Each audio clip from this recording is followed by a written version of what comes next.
আজকে পেলাম যা ছিল স্বপ্ন আমার দিল উপহার যায় আজ আলহামদুলিল্লাহ, আমাদের পরিবারের নতুন সদস্য সবাই কিন্তু দেখে মাশাল্লাহ বলতে একদমই ভুলবেন না। এই সময়টা যতটা কষ্টের তার থেকে বেশি আনন্দের। আর এই সময়টা আমরা কিভাবে যে পার করেছি মাত্র আমরা নিজেরা আর আল্লাহ ছাড়া কেউ জানে না। করে বাসাতে এরকম খবর আসবে আমরা একদমই ভাবতে পারিনি। আমার এর আগের একটা ব্লগে আপনাদের সাথে শেয়ার করেছিলাম যে আপু যেহেতু সুস্থ, আপুর কাছে এর জন্য কাউকে থাকতে দেয়নি, এর জন্য আমরা বাসায় চলে এসেছি। কিন্তু হুটহাট সকালবেলা এই তো এরকম খবর আসবে কখনোই আমরা ভাবতে পারিনি। আমার মা তো সকাল সকাল ঘুম থেকে উঠে আপুর জন্য সবকিছু রেডি করে নিয়ে হসপিটালে আসার জন্য বের হয়েছে। আর আমরা ভেবেছিলাম যে আমরা বিকালে যাব আর এখন মা যাবে আপুর কাছে। কোনোই প্রস্তুতি ছিল না, আমি তো বাসায় বসে বসে মাথায় তেল দিচ্ছি। আর এই সময় আপু ফোন দিয়ে করতে করতে বলে রিপোর্ট নাকি একটু খারাপ আসছে, এর জন্য বড় ডক্টর বলছে এই মুহূর্তে আপনার সিজার করা লাগবে। মানে যেহেতু সবকিছুই ওনারা করে দেয়, যতই ওনারা করুক এই সময় নিজের মানুষ পাশে না থাকলে খুব খারাপ লাগে এবং ভেতর থেকে ভেঙে পড়ে। তো যাই হোক, এই মুহূর্তে আমরা আস্তে আস্তে দেখি আপুকে সিজারের রুমে ঢুকাচ্ছিল। আর এদিকে আমার বোন তো কান্না করতে করতে শেষ।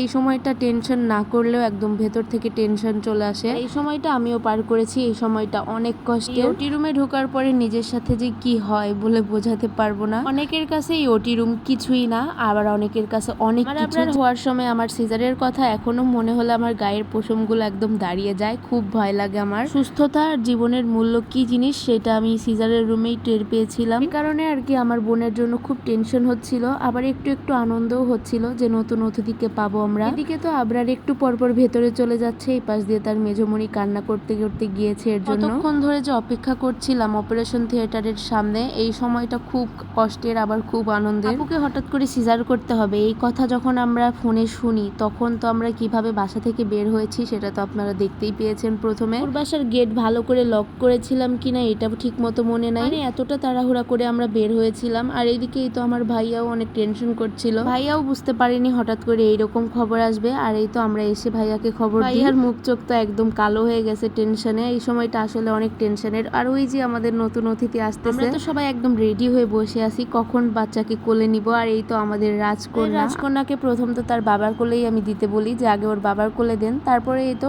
ওর নানির কোলে আবার দিল। তারপরে এই তো রাজকন্যার ছোট বাবা আঙ্কেল এইদিকে আজান দিচ্ছিল তার কানে। মাশাআল্লাহ, সবাই কিন্তু মাশাআল্লাহ বলতে একদমই ভুলবেন না। এইদিকে এই তো রাজকন্যার বড় ভাই ড্যাব ড্যাব করে তাকিয়ে তাকে দেখছিল। আলহামদুলিল্লাহ, এই সময়টা কিন্তু অনেক আনন্দের ছিল। এদিকে আবরার নাস্তা করছিল, সকালে আপুর জন্য নাস্তা দিয়েছিল ওইগুলাই, ডিম, জুস, তারপরে ব্রেড, জেলি, বাটার, অনেক কিছু এগুলাই আবরার খাচ্ছিল। আর এই ব্রেড, জেলি, বাটার এই তিনটা মিশিয়ে খেতে কিন্তু অনেক মজা। এদিকে আমাদের রাজকন্যাকে তার মায়ের কাছে নিয়ে যাচ্ছি, কারণ এখন ওর মা আইসিইউতে আছে। আর এখানকার নিয়ম হচ্ছে 24 ঘন্টা রুগীকে সিজারের পরে আইসিইউতে রাখা, সিএমএইচ এর নিয়ম আর কি। তো ওর মাকে ওকে দেখাতে নিয়ে যাচ্ছিল আমার মা। আর এর ভেতরে শুধু একটু পর বাচ্চাকে নিয়ে ঢোকা যাবে, তাছাড়া এর ভেতরে ঢোকা নিষেধ একদম, কারণ বাইরের ইনফেকশন ছড়াতে পারে। তাই ভেতরে সবগুলোই সিজারের রোগী 24 ঘন্টা রাখার পর যারা সুস্থ তাদেরকে বেডে দিয়ে দেয়, আর যারা সিজারের পরে অসুস্থ হয়ে গিয়েছে অসুস্থ তাদেরকে এখানেই রেখে দেয়। তো বাবুর মা তো বাবুকে দেখে অনেক খুশি, বললাম না এই সময়টা অনেক কষ্ট, কিন্তু সন্তানের এই মুখ দেখলে সব কষ্টই শেষ হয়ে যায়। তো বাহিরে নিয়ে আসার পরে এই তো আমি বলছিলাম যে আমাকে একটু দাও। আমাদের পরিটা হওয়ার পরে তাকে আমি একবারও কোলে নিইনি, এটাই আমার প্রথম কোলে নেওয়া ছিল।